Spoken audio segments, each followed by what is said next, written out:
வணக்கம் நேயர்களே. பார்த்தேன், ரசித்தேன், படித்தேனுக்கு உங்களை அன்புடன் வரவேற்பது சுதா ஆழ்வான்.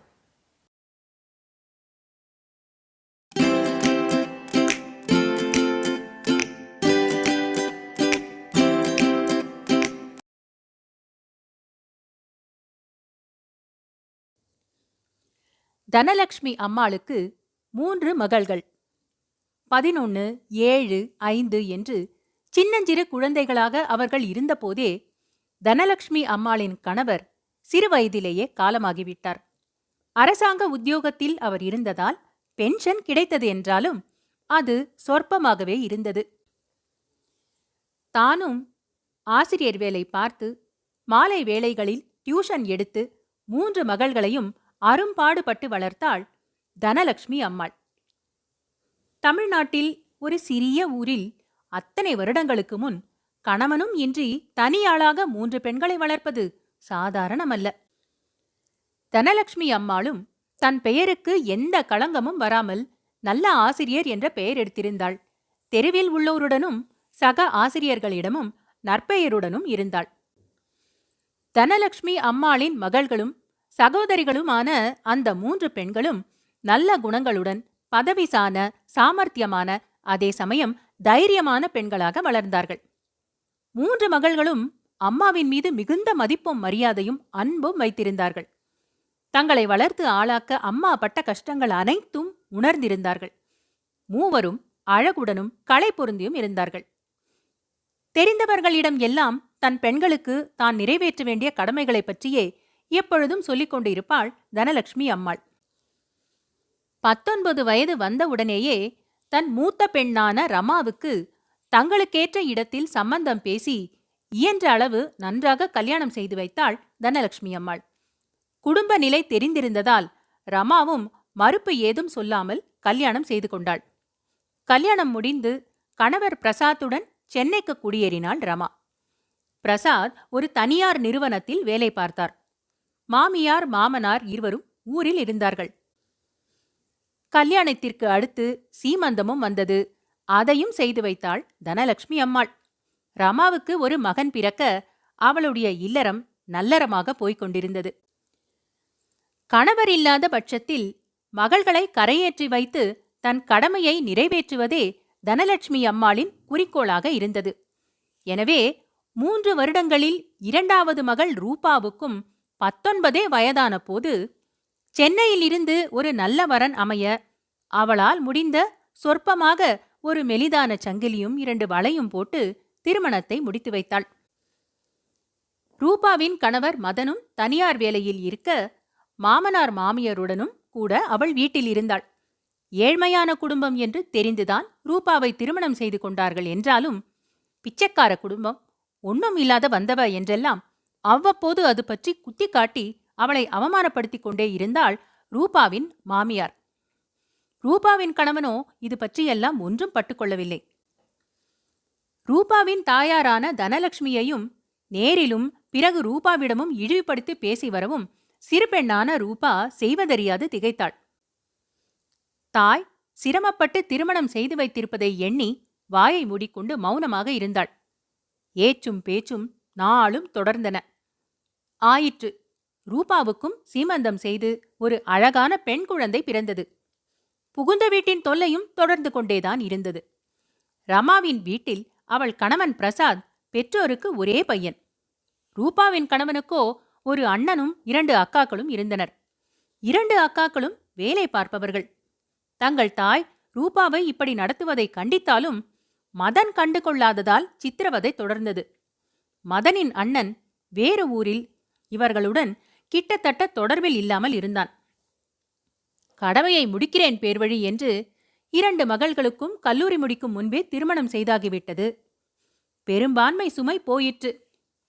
கூட இருந்த 3வது பெண் ரத்னாவையாவது கல்லூரியில் படிக்க வைக்க ஆசைப்பட்டாள் தனலட்சுமி அம்மாள். ரத்னாவும் சிறு வயது முதலே படிப்பில் படுச்சுட்டி.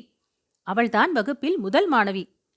மற்ற 2 பெண்களைப் போல அல்லாமல் ரத்னா இன்ஜினியரிங் படிப்பு படித்தாள். சகோதரிகள் ரமாவும் ரூபாவும் ஒரே ஊரில் இருந்தாலும் ரூபாவின் புகுந்த வீட்டின் காரணமாக அவ்வளவாக இருவருக்கும் போக்குவரத்து இல்லாமல் இருந்தது. தனலட்சுமியையும் வந்தபோதெல்லாம் அவமானப்படுத்தியதில் அவளும் ரூபாவின் வீட்டிற்கு செல்வதை மிகவும் குறைத்து கொண்டாள்.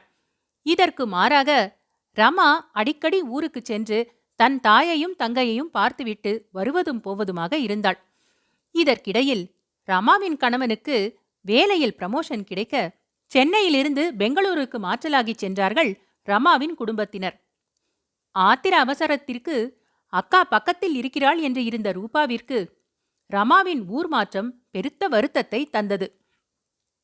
தனலட்சுமி 2 பெண்கள் வெளியே சென்றபின் அவர்கள் நினைவாகவே இருந்தாலும் ரத்னா கூட இருந்தவரை ரொம்ப தெம்பாகவே இருந்தாள். வயது ஏற ஏற உடல் சோர்ந்தாலும் தன் பிள்ளைகளுக்கு தான் உண்டு, அவர்களுக்கு எதுவும் செய்ய தயாராக இருக்க வேண்டும் என்ற எண்ணத்தால் மனதை உறுதியாக வைத்துக்கொண்டு வாழ்க்கையை தொடர்ந்தாள். ரத்னாவும் அம்மாவுடன் இருந்தவரை தாய்க்கு மிகுந்த உதவியாக இருந்தாள். அம்மா பள்ளிக்கு தயாராவதற்குள் சமையலில் உதவி, கடைக்கண்ணிக்கு சென்று வருவது போன்ற வேலைகளை எல்லாம் செய்து வந்தாள். நாட்கள் செல்ல செல்ல தனலட்சுமி வேலைக்கு செல்வது, வீட்டிற்கு வந்து வீட்டு வேலைகள் மட்டும் பார்ப்பது என்று இருக்கலானாள். வெளி வேலைகள் எல்லாமே ரத்னா தான் பார்த்து கொண்டாள். ரத்னா படிப்பு முடித்ததும் அவளுக்கு வேலை சென்னையில் கிடைத்தது.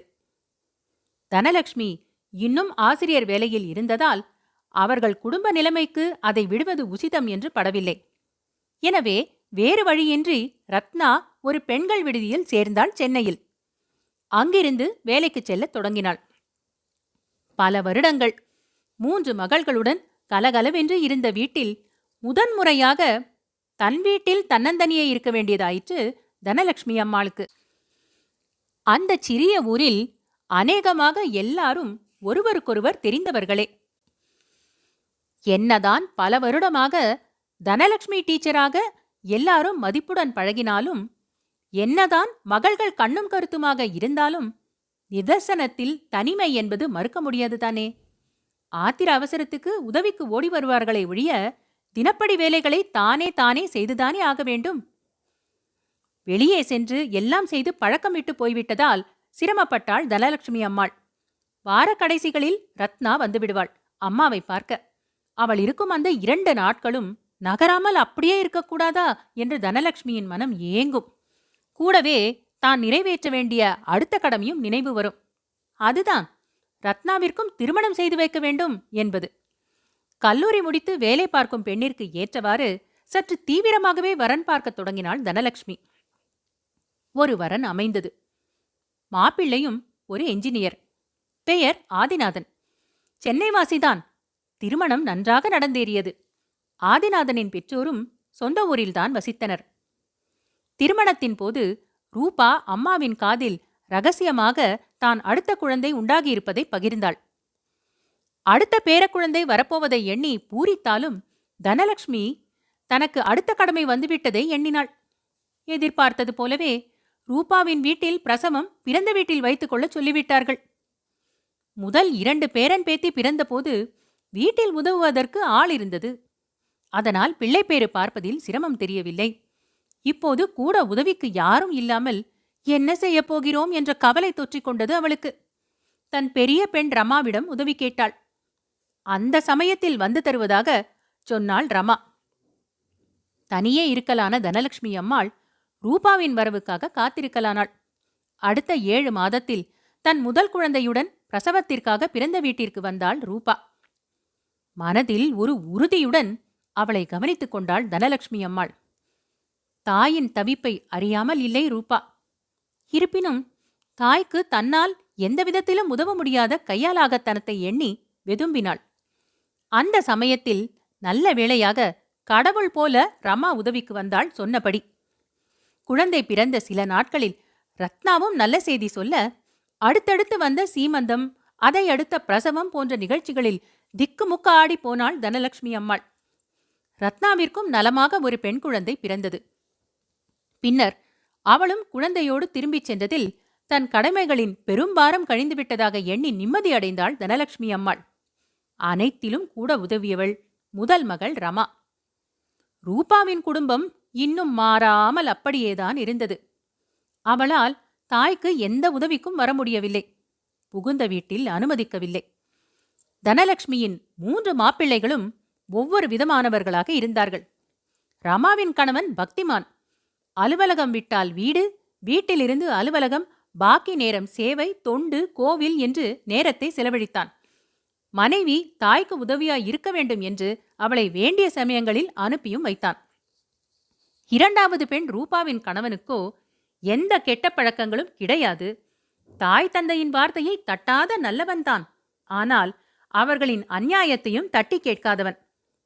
3வது பெண் ரத்னாவின் கணவனுக்கும் கெட்ட பழக்கங்கள் ஏதும் இல்லை எனினும் நாட்கள் செல்லச் செல்ல மனைவி, குழந்தை எவரை பற்றியும் பிரக்ஞையின்றி எப்பொழுதும் தன் சுகம் ஒன்றே குறி என்று இருந்தான். நண்பர்களுடன் சினிமா செல்வது, வீட்டில் என்ன நடந்தாலும் தான் மட்டும் எதிலும் பட்டுக்கொள்ளாமல் டிவி பார்ப்பது என்று இருந்தான். போதாக்குறைக்கு அவனுக்கு டில்லிக்கு மாற்றலாக அனைவரிடம் இருந்தும் மிகவும் தள்ளிச் சென்றாள் ரத்னா. 3 சகோதரிகளும் கணவர், குழந்தைகள், புகுந்த வீடு என்று அவரவர் வாழ்வில் மூழ்கிவிட மூவரும் ஒன்றாக சந்தித்துக் கொள்வதே அபூர்வமாகி வந்தது.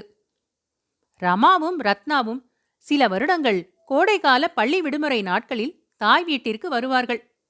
குழந்தைகள் பெரியவர்கள் ஆக ஆக வேறு வேறு சமயங்களில் தனித்தனியேதான் வர முடிந்தது. ரூபா மட்டும் எந்த விடுமுறைக்கும் வந்ததில்லை. இதற்கிடையில் எதிர்பாரா விதமாக ரூபாவின் மாமனார் மாரடைப்பில் இறந்து போனார். அதிலேயே ரூபாவின் மாமியாரின் ஆட்டம் கொஞ்சம் அடங்கியது. அடுத்த 2 வருடங்களில் அவருக்கு புற்றுநோயும் தொற்றிக்கொண்டது. கண்டுபிடிக்கும் போதே கடைசி நிலையில் இருந்தது. தந்தையின் ஈம காரியத்திற்கு மட்டும் வந்த மதனின் அண்ணன் தாயின் உடல்நிலை அறிந்தும் திரும்பி கூட பார்க்கவில்லை. எந்தவித உதவியும் செய்ய முன்வரவில்லை. 2 அக்காக்களும் வந்து அம்மாவை பார்த்து ஆறுதல் கூறினாலும் முழுநேரம் கவனித்துக் கொண்டது என்னமோ மதனும் ரூபாவும் தான். மிகவும் பாதிப்படைந்த நிலையில் வலியில் துடித்த அவளை கண்ணும் கருத்துமாக பார்த்து கொண்டாள் ரூபா. தழுத்தழுத்த மாமியார், என் பெரிய மகன் கூட என்னை உதாசீனப்படுத்திவிட்டான். உனக்கு நான் எவ்வளவோ கொடுமை செய்தேன்.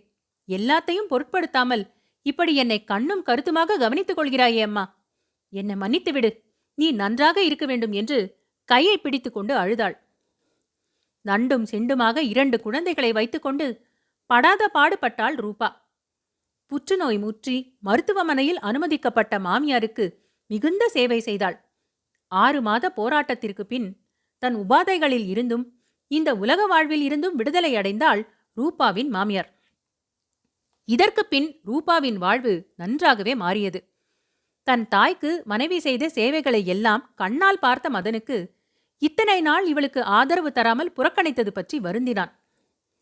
கணவன் மனைவி இருவருக்குள்ளும் இணக்கம் அதிகரித்தது. இது தனலட்சுமி அம்மாளுக்கு மகிழ்ச்சியையே அளித்தது. 3வது பெண் ரத்னா கணவனுடன் பிரியாமல் சேர்ந்து வாழ்வதற்கே சிரமப்பட்டுக் கொண்டிருந்தாள். 3 பெண்களின் வாழ்க்கையும் ஒவ்வொரு விதமாக மாறிக்கொண்டிருந்தது.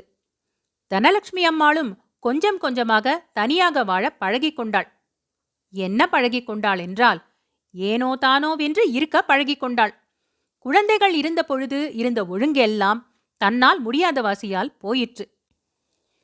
பள்ளிக்கு வேலைக்கு செல்வதைத் தவிர எவ்வளவுக்கெவ்வளவு வெளியில் செல்வதை குறைத்து கொள்ள முடியுமோ அவ்வளவுக்கவ்வளவு குறைத்து கொண்டாள். அடுத்த சில வருடங்களில் ஓய்வு பெற்ற பின் முழுதுமே வீட்டை விட்டு நகரவில்லை. ஓய்வூதியம் பெற வங்கிக்கு செல்வதே பெரிய விஷயம் என்று ஆயிற்று. வீட்டு வாசலில் வரும் வண்டியிலேயே காய்கறி வாங்கினாள். குறைவாக சமைத்தாள். இருப்பதை வைத்து ஓட்டினாள். இந்த வகையான வாழ்க்கை அவளுக்கு பெற்றுத்தந்தது என்னவென்றால் சர்க்கரை நோய். அதற்கு மருந்து மாத்திரை வாங்கக்கூட வெளியில் செல்ல சோம்பற்பட்டு பாதி நேரமும் மருந்து எடுத்துக் கொள்ளாமல் இருந்து விடுவாள். இது பற்றி எல்லாம் ஒன்றும் அறியாமல் இருந்தனர் 3 சகோதரிகளும். ஒரு முறை ஒரு உறவினர் வீட்டு விசேஷத்திற்கு தான் மட்டும் சென்னையிலிருந்து சென்றிருந்தாள் ரூபா. அது ஒரு குக்கிராமம். அந்த விசேஷத்திற்கு ஊரிலிருந்து வந்திருந்தாள் தனலட்சுமி அம்மாள். மகளை இந்த சாக்கில் பார்க்கலாம் என்று. வந்த இடத்தில் விசேஷம் நடந்து கொண்டிருக்க திடீரென்று மூர்ச்சையாகி விழுந்தாள் தனலட்சுமி அம்மாள். அவள் அதிர்ஷ்டமோ என்னவோ ரூபா அங்கே இருந்தது. இதை எதிர்பாராத ரூபா பதறிப்போனாள். அந்த குக்கிராமத்தில் மருத்துவமனை வசதி கூட இல்லாததால் ஒரு கார் ஏற்பாடு செய்து கொண்டு தனலட்சுமியையும் தூக்கி போட்டுக்கொண்டு பக்கத்தில் உள்ள பெரிய டவுனில் உள்ள மருத்துவமனைக்கு கூட்டிச் சென்று அனுமதித்தாள். மருத்துவர் காரசாரமாக பேசினார். ஏமா, சுகர் இப்படி கண்ட்ரோல் இல்லாம இருந்தா இப்படி நடக்காம வேற எப்படிமா நடக்கும்? என்ன கவனிச்சுக்கிறீங்க? ஏதோ கொஞ்சம் சீக்கிரம் கொண்டு வந்ததால காப்பாத்த முடிஞ்சுது என்றார். ரூபா திகைத்தாள். தங்களை எல்லாம் கண் போல வளர்த்த தாய், பாதுகாத்த தாய், தன்னை கவனித்துக் கொள்ளவில்லையா? ரூபா டாக்டரிடம் தனலட்சுமி அம்மாள் தனியே இருக்கும் விவரம் சொன்னாள். அதை கேட்ட அவர், அப்படியா, கண்ட்ரோல் இல்லாம சாப்பிட்டிருப்பாங்க. தனியே இருந்தா இப்படித்தாம்மா நிறைய வயசானவங்க. உடம்பு தேர்ற வரைக்கும் கொஞ்சம் கூட வச்சு பாத்துக்கங்கம்மா, இவ்வளவுதான் எங்களால சொல்ல முடியும் என்றார். தாயின் நிலையை அறிந்து சொல்லனா வருத்தம் அடைந்தாள் ரூபா. மற்ற இரு சகோதரிகளுக்கும் கணவனுக்கும் விவரம் சொல்லிவிட்டு 2 நாட்கள் கழித்து தன்னுடன் சென்னைக்கு அழைத்து வந்தாள் தனலட்சுமியை. ரூபாவின் பரிவான கவனிப்பில் 2 வாரங்களில் நன்றாகவே உடல் தேறினாள் தனலட்சுமி அம்மாள். முற்றிலும் மாறிப்போயிருந்த மதன் மாமியாரிடம் மிகுந்த மரியாதையாக நடந்து கொண்டான். இது ஆச்சரியத்தையும் மகிழ்ச்சியையும் அளித்தாலும் பெண் வீட்டில் தங்க கூச்சப்பட்டாள் தனலட்சுமி அம்மாள். என்ன சொல்லியும் கேட்காமல் தானே இருந்து கொள்வதாக அடம்பிடித்து ஊருக்கு கொண்டு விட செய்துவிட்டாள். தினம் போன் செய்து நலன் விசாரிப்பது தவிர வேறு ஒன்றும் செய்ய முடியவில்லை பெண்களால். ஒரு 6 மாதம் போயிருக்கும். ரூபாவிற்கு ஒரு போன் வந்தது. ஊரில் பக்கத்து வீட்டில் இருந்து. அம்மா மயக்கமாயிட்டாங்கம்மா, ஆஸ்பத்திரியில சேர்த்திருக்கோம், கொஞ்சம் உடனடியா வாங்க என்று. ரூபா பதறினாள். தன் பக்கத்து வீட்டாரிடம் குழந்தைகளை பார்த்து கொள்ளச் சொல்லிவிட்டு மதனும் ரூபாவும் ஊருக்கு ஓடினார்கள். மறுபடியும் அதே பிரச்சனை. சுகர் கண்ட்ரோலில் இல்லாததால் காம்ப்ளிகேஷன். இப்போது இருதயமும் பாதிக்கப்பட்டுள்ளது என்றார்கள் மருத்துவமனையில். இதற்கு மேல் தனியே விடுவது நல்லதல்ல என்று மறுபடி சென்னைக்கு அழைத்து வந்தார்கள். மதன் இனி ஊரில் தனியே இருக்கக்கூடாது என்று கராராக சொல்லிவிட்டான் மாமியாரிடம். மாப்பிள்ளை சொன்னதால் கேட்க வேண்டியதாயிற்று. பக்கத்திலேயே இருந்த பெரிய சர்க்கரை மற்றும் இருதய சிறப்பு மருத்துவமனையில் அனுமதித்து சிகிச்சை அளித்தார்கள். செலவு ஏகமாயிற்று. ஏற்கனவே தன் தாயின் புற்றுநோய் சிகிச்சைக்காக நிறைய செலவு செய்திருந்த மதன் இந்த சுமையை தாங்க முடியாமல் தவித்தான். ரமாவும் ரத்னாவும் செலவை பகிர்ந்து கொள்வதாக சொன்னார்கள். ஓரளவு உடல் தேறிய பிறகு தன்னுடன் சிறிது நாட்கள் இருக்கட்டும் என்று தன்னுடன் அழைத்துச் சென்றாள் ரமா. அவள் உணவில் தீவிர கட்டுப்பாடு மற்றும் உடல் பயிற்சி செய்யச் சொல்லி கெடுபிடி செய்ததால் ரமாவுடன் தினசரி சண்டை பிடிக்கலானாள் தனலட்சுமி அம்மாள். என்ன, எப்ப பார்த்தாலும் அதற்ற என்ன, அம்மான்ற நினைப்பு இருக்கா இல்லையா? ரூபா எப்படி கவனிச்சுக்கிட்டா தெரியுமா என்று. இதை கேட்டு எரிச்சல் அடைந்தாள் ரமா. என்ன பெரிய ரூபா, அவகிட்டயே போ என்று கோபப்பட்டாள். அவள் கணவன் பிரசாத் கூட, அவங்க பேஷண்ட்டு, அவங்க கிட்ட இப்படியா பேசுறது, கொஞ்சம் பரிவா நடந்துக்கோரம்மா என்றான்.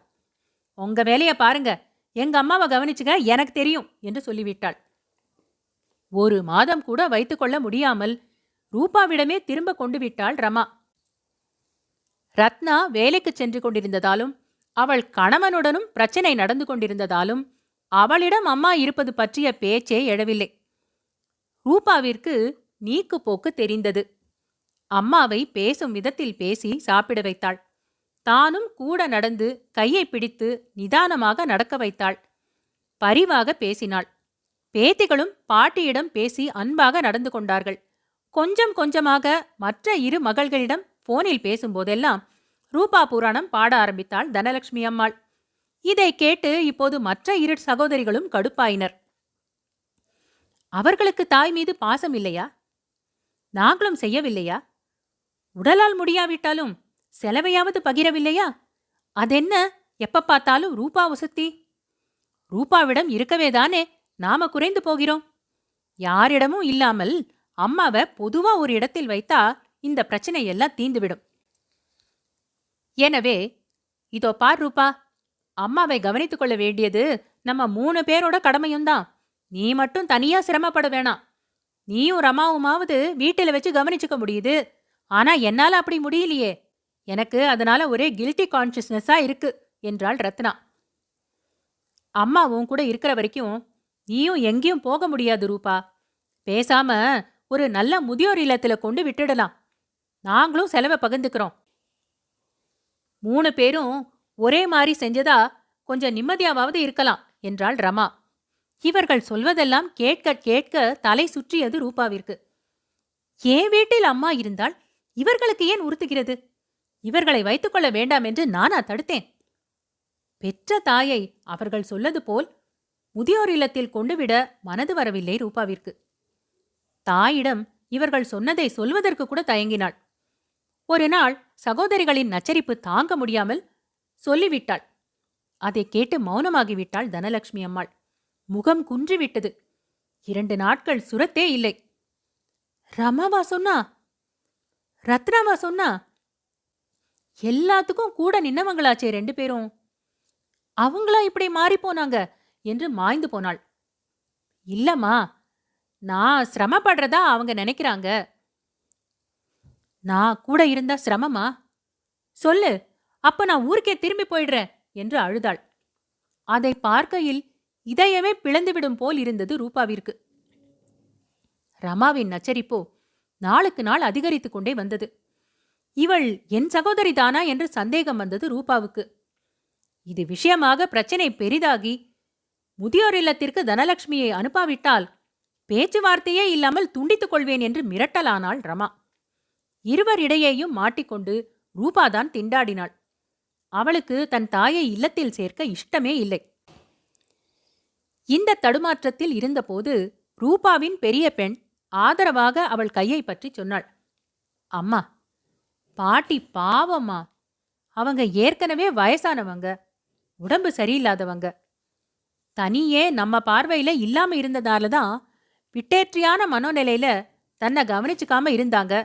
இப்படி உடம்பு சரியில்லாம ஆகிட்டாங்க.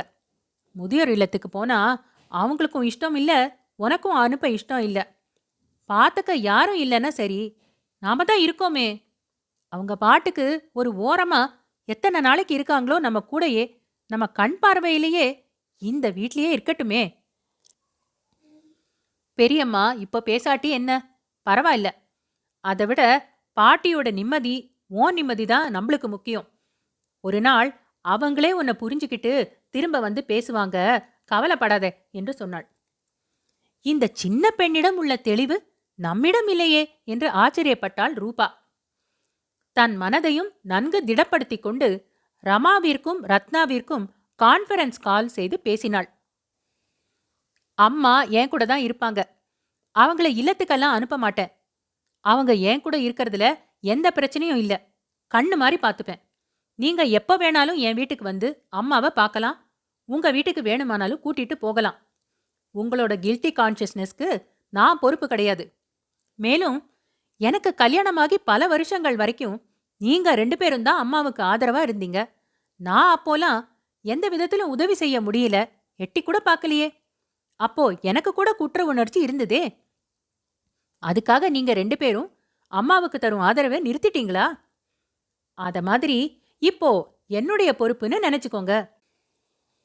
நான் பாத்துக்க மாட்டேன், நீ பாத்துக்கோ என்று பொறுப்பை தள்ளிவிட பார்க்கிற உலகத்துல நாம அதுக்கு மாறா பாத்துக்கறதுக்கு சண்டை போடுறோம். நாம 3 பேரும் சகோதரிகள். அம்மா மேல நம்ம எல்லாருக்கும் அன்பு உண்டு, அதுல எந்த சந்தேகமும் இல்ல. இத்தனை வருஷமா ஒத்துமையா இருந்த நாம இனிமேலும் இது விஷயமா மனவேத்துமை வளர்த்துக்காம இருக்கிறது நல்லதுன்னு எனக்கு படுது. இதற்கு மேல உங்க இஷ்டம் என்று படபடவென்று சொல்லிவிட்டு தொலைபேசியை துண்டித்து விட்டாள் ரூபா.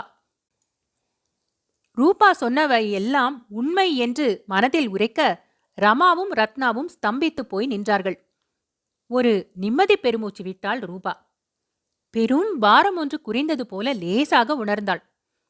நிச்சயம் சகோதரிகள் புரிந்து கொள்வார்கள் என்ற நம்பிக்கையில் உள்ளே நாற்காலியில் அமர்ந்து பேத்தியுடன் அளவளாவிக் கொண்டு தொலைக்காட்சி பார்த்து கொண்டிருக்கும் தாயை பார்த்து பெருமையுடன் முகம் மலர்ந்தாள்.